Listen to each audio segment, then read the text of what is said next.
पाकिस्तान की तबाहकुन स्ट्राइक्स जिन्होंने अफगानिस्तान के अंदर भारत की खुफिया एजेंसी रॉ के तमाम तर एसेट्स को चंद घंटों में नीस्तो नाबूद कर दिया, हवा में तहलील कर दिया। इन स्ट्राइक्स की कुछ मजीद और एक्सक्लूसिव डिटेल्स तो आ रही हैं, लेकिन इन स्ट्राइक्स के बाद की जो सूरत हाल है वो इंतहाई तशवीशनाक है। पाकिस्तान ने अहम तरीन मुल्कों को एतमाद में लिया है और इस वक्त हंगामी राब्ते चल रहे हैं अमेरिका, चीन, रूस, ईरान और इंपॉर्टेंट स्टेक होल्डर्स के साथ। इसके साथ ही साथ पाकिस्तान का ये फैसला, पाकिस्तान का ये इकदाम, अब इसके आफ्टर शॉक्स जो हैं उनको भी डिस्कस करना बहुत जरूरी है। और पाकिस्तान की इंटेलिजेंस की कुछ रिपोर्ट्स हैं। इन रिपोर्ट्स के मुताबिक इस वक्त अफगानिस्तान के वजीर खारजा जो कि भारत में मौजूद हैं और एक अनप्रेसिडेंटेड किस्म का 6 रोजा दौरा उनका प्लान है, उनके डेलीगेशन में डिप्लोमैट्स के रूप में कुछ अहलकार गए, कुछ इंटेलिजेंस के लोग गए और किस तरह से रॉ का रिटर्न प्लान किया जा रहा था अफगानिस्तान में, और जो टीटीपी और बीएलए की सहूलतकारी थी। और इस वक्त टू फ्रंट वॉर बाज़ाब्ता तौर पर पाकिस्तान के खिलाफ तैयार की जा रही है। पाकिस्तान आर्मी, पाकिस्तान एयरफोर्स और पाकिस्तान नेवी, तीनों हमारी जो फोर्सेज हैं वो इस वक्त मुकम्मल हाई अलर्ट पे हैं। सारी चीजें एक एक करके तसल्ली से डिस्कस करते हैं और कुछ क्रेडिबल इंफॉर्मेशन भी आपके सामने रखता हूं। अगर अभी तक आपने इस वीडियो को लाइक नहीं किया तो लाइक जरूर कर दें। आपके लाइक्स और कमेंट्स इंपॉर्टेंट हैं। कमेंट सेक्शन में पाकिस्तान जिंदाबाद का नारा जरूर कमेंट कीजिएगा और चैनल को अगर आपने सब्सक्राइब नहीं किया तो चैनल को भी लाजमी सब्सक्राइब कर लें। सबसे पहले तो नाज़रीन इकराम, जो पाकिस्तान ने स्ट्राइक्स की, जिनका राउंड 1 जो है वो काबुल में था, फिर उसके बाद राउंड 2 जो है वो पक्तिका, फिर खोस्त और फिर जलालाबाद। और ना सिर्फ नूर वली महसूद और उसके दोनों डेप्यूटीज जो उसके सक्सेसर्स हैं, उसके जानशीन थे मुमकिन, उन्हें एलिमिनेट किया गया। नूर वली महसूद के हवाले से अफगान मीडिया जो है उसमें मुतसाद खबरें चली। कुछ कहते थे कि ये मारा गया, कुछ कहते थे कि ये जिंदा है। अलबत्ता अब बिलाल सरवरी अफगानिस्तान के एक सीनियर जर्नलिस्ट हैं, इन्होंने ये कहा कि भाई कुछ अनमैन्ड जहाज थे या अनआइडेंटिफाइड ड्रोन्स थे जो कि पाकिस्तान से लाइकली लॉन्च किए गए। इन्होंने काबुल के 4 एरियाज जो हैं उनको निशाना बनाया और मुफ्ती नूर वली महसूद जो है, जो टीटीपी का अमीर बताया जाता है, नाम निहाद मुफ्ती, खारजियों का सरबरा, उसे मार दिया गया in the heart of Taliban governance, यानी तालिबान की हुकूमत का जो दिल है काबुल, वहां पर। और इस सब के अंदर मैं आपको ये बताऊं कि इसकी टाइमिंग भी ये बताया जा रहा है और अफगानिस्तान के मीडिया में भी डिस्कस हो रहा है, बहुत इंपॉर्टेंट है कि इंडिया का सबसे बड़ा एसेट अफगानिस्तान के दिल में आपने उड़ा दिया। और उस वक्त पे जब अमीर खान मुत्तकी अफगान वजीर खारजा इंडिया में है और इंडियन मीडिया ये कह रहा है कि तालिबान कह रहे हैं, और ये इंडियन मीडिया कह रहा है कि तालिबान ऑफर कर रहे हैं कि भाई हमारी हुकूमत को तस्लीम कर लो, हम रॉ को क्लीन चिट देते हैं। हमारा मुल्क तो वैसे ही एक रोग एलिमेंट चला रहा है, एक नॉन स्टेट एक्टर के तौर पे हमने पूरी जिंदगी गुजारी और अभी भी हमें नहीं पता कि हमने अपना मुल्क कैसे चलाना है। तो ये सारी चीजें तो ऑलरेडी चल रही हैं। अब इस सब में इंपॉर्टेंट चीज ये नाज़रीन इकराम कि पाकिस्तान के लिए ये बड़ा डिसाइसिव मोमेंट था और पाकिस्तान ने ये बताया है कि हमारा रिस्ट्रेंट, हमारा सबर कभी हमारी कमजोरी नहीं रहा, हमारा डिसिप्लिन था वो हमारा एक रिस्ट्रेंट जिसका हमने मुजाहिरा किया। और अब चाहे कोई भी मुल्क हो, कोई भी हमसाया मुल्क हो, चाहे अफगानिस्तान हो, इंडिया, स्ट्रेंथ भी है हमारे में, पेशेंस भी है और प्रिसीजन भी है। फिर हम जब ठोकते हैं तो बिल्कुल देख चाक के ठोकते हैं। और इसमें अब मेरे जराये ये बता रहे हैं कि पाकिस्तान ने ये जो एक्शन लिया, जो कि टीटीपी से ज्यादा अफगानिस्तान की हुकूमत और भारत के लिए एक मैसेज था। ये टीटीपी तो एक रोग एलिमेंट है, ये तो एक दहशतगर्द ग्रुप है, लेकिन इनकी सरपरस्ती करने वाले इन्हें सेफ हेवन प्रोवाइड कर, और तालिबान की हुकूमत फंस कैसे गई है उस पर भी बात करते हैं। लेकिन एज पर माई इंफॉर्मेशन, अमेरिका, चीन, रशिया, ईरान, इवन सऊदीज और जीसीसी के जितने हमारे पार्टनर्स हैं उन्हें बड़े तरीके से ब्रीफ किया गया और दुनिया के तमाम मेजर कैपिटल्स जो हैं उन्होंने पाकिस्तान के इस मौक़िफ़ की तायीद की कि जी पाकिस्तान जो है उसके खिलाफ जो अफगानिस्तान का सॉइल इस्तेमाल हो रहा है, ये बेसिकली तालिबान गवर्नमेंट अपने वादे और दोहा एग्रीमेंट की खिलाफ वर्जी कर रहे हैं। तो पाकिस्तान जो करेगा वो एक रिएक्शन ही होगा। और पाकिस्तान ने जो किया ये अकेले पाकिस्तान का एफर्ट नहीं है, इसकी लेजिटिमेसी भी है। ये चीज़ आप याद रखिएगा डिप्लोमेटिकली।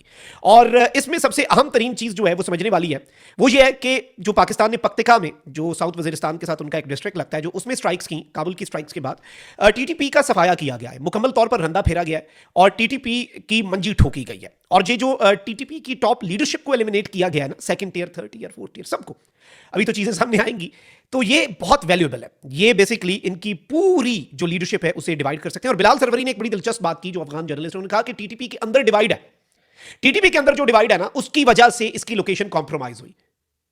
और एक नूर वली महसूद का ग्रुप है, एक गुल बहादुर, ऑल्दो मैं आपको ये बता दूं कि ये हमारी अपनी इंटेलिजेंस थी और पक्तिका के अंदर गुल बहादुर ग्रुप को भी रगड़ दिया गया, उनके ऊपर भी रंदा फेर दिया गया, उनके लीडर्स और उनके टॉप नॉच जो कमांड है वो भी हवा में तहलीली हुई है। कल रात बहुत बड़ा कंसाइनमेंट किया है पाकिस्तान की तरफ से टुवर्ड्स हेल, हमने बहुत बड़े बड़े इनकी तादाद में we have dispatched them to hell, ये मैं आपको ऑन द रिकॉर्ड बता रहा हूं।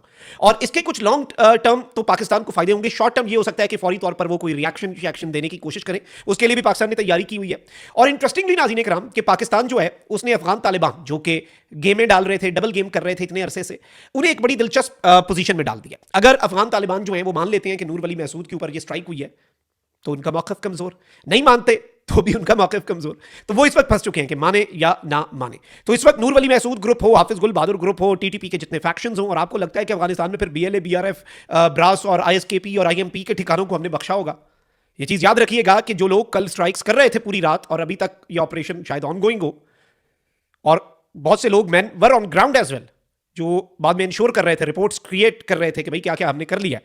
और टीटीपी के रेस्ट हाउसेज, इनके डीपूज और इनके हेडक्वार्टर्स जो हैं, उन्हें मुकम्मल तौर पर एलिमिनेट किया गया। और अब अफगानिस्तान के जर्नलिस्ट जो हैं वो भी इसे कंफर्म कर रहे हैं। बट द रियल न्यूज़, उस पर आते हैं। इंटेलिजेंस सोर्सेज जो हैं, अली के चिश्ती हैं, उन्होंने ये खबर दी कि इंटेलिजेंस सोर्सेज का ये कहना है कि अफगानिस्तान का जो डेलीगेशन भारत गया है, जिसकी भारत आमद ही मशकूक थी कि यूएन अफगानिस्तान के वजीर खारजा को पाकिस्तान आने की क्लियरेंस नहीं देता, इंडिया जाने की क्लियरेंस दे देता है। और 6 रोज़ा दौरा है 2021 से, जब से इन्होंने कंट्रोल संभाला अफगानिस्तान का, उसके बाद से ये सबसे तवील दौरा है किसी मुल्क का। रशिया गए, इतना तवील दौरा नहीं किया। चाइना गए, इतना तवील दौरा नहीं किया। इंपॉर्टेंट की प्लेयर्स हैं ये वो प्लेयर्स हैं जो मैटर करते हैं। इंडिया का क्या लेना देना अफगान इशू में, बट 6 रोज़ा दौरा है। और अब ये बताया जा रहा है नाज़रीन इकराम कि इसमें सीनियर ऑफिसर्स जो हैं अफगानिस्तान की जो इंटेलिजेंस है, GDI,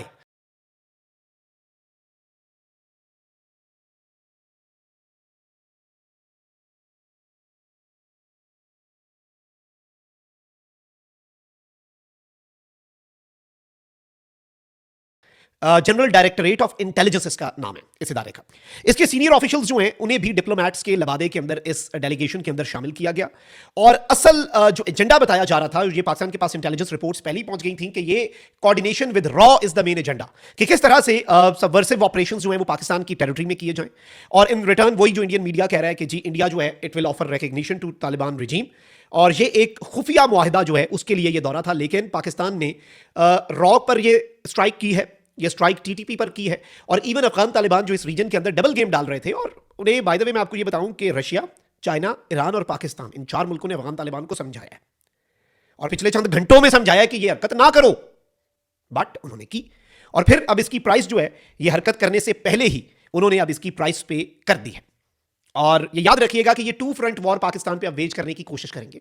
अफगान बॉर्डर के ऊपर ये एक क्विक रिएक्शन देने की कोशिश करेंगे। We are ready for India, our air force is completely waiting for India and Indian proxies as well. हमारी आर्मी, हमारी नेवी, हमारी एयरफोर्स, हम इंतजार में बैठे हैं, हम तैयारी करके बैठे हैं।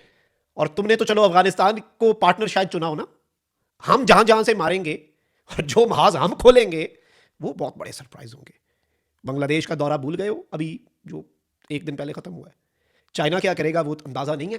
सो पाकिस्तान ने अपनी प्लानिंग पूरी की हुई है, हमने प्लान बी, प्लान सी। अलबत्ता अब ये मजीद कोई रिएक्शन देंगे, अभी तो इन्हें समझ ही नहीं ना आई हुआ क्या।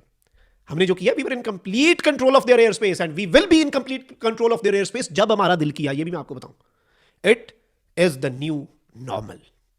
अगर ये न्यू नॉर्मल था ना कि वहां से दहशतगर्दी आए, तो फिर इधर से उन दहशतगर्दों की मौत भी जाया करेगी अक्रॉस द बॉर्डर। और this is the new normal. Pakistan patience, responsibility और स्ट्रेंथ, ये 3 कंपोनेंट्स के साथ स्टेट ऑफ पाकिस्तान आगे बढ़ेगा।